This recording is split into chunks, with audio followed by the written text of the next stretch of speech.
Blackstone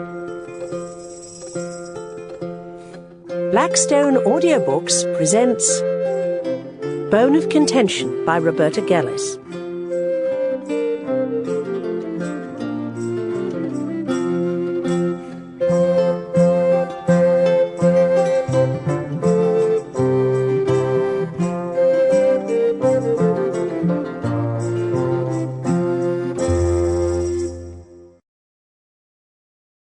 Prologue.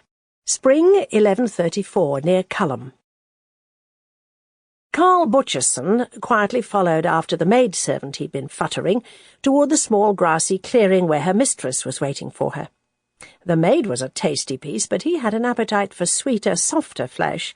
If he could catch the maid's mistress in the indiscretion the maid had confessed to him, the mistress might well spread her legs for him to keep her secret. If she coupled with one, why not with two?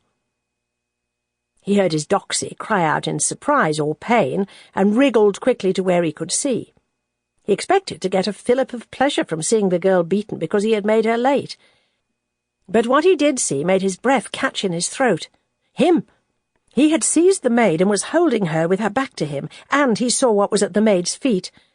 Carl would have torn himself free of the bushes to run away, but he was paralysed with fear, and so he saw the man's hand rise and plunge down, saw a long knife dripping red emerge from the maidservant's throat, saw the blood fountain down her breast, saw the man push the girl so she fell forward, next to the other body, the body so battered about the head that he would not have known her except for her fine gown.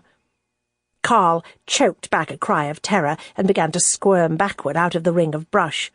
As he freed himself, the killer turned his head. Carl leapt to his feet and ran and ran and ran until he could run no more. Then he found a place to hide, and he lay still, first shivering with fear, but when he realised no one was following or searching for him and his terror eased, thinking. He lay hidden all night and did not return home. The next day he ran again, right out of Culham. He had a friend in Sutton who could teach him how to defend himself. 4 years later, spring 1139, Oxford. A shadow shifted in the niche in the attic that funnelled sound from the comfortable solar below. The man crouching there had discovered, by accident, that a strange quirk of the construction, or some crack that formed in the settling of the building, produced the effect. 2 feet away one could not hear a thing, but just here, everything his master said in his private solar could be heard clear as a church bell. The shadow in the niche had almost forgotten that he had once been Carl Butcherson, until the voice of the man who had Sample complete. Ready to continue?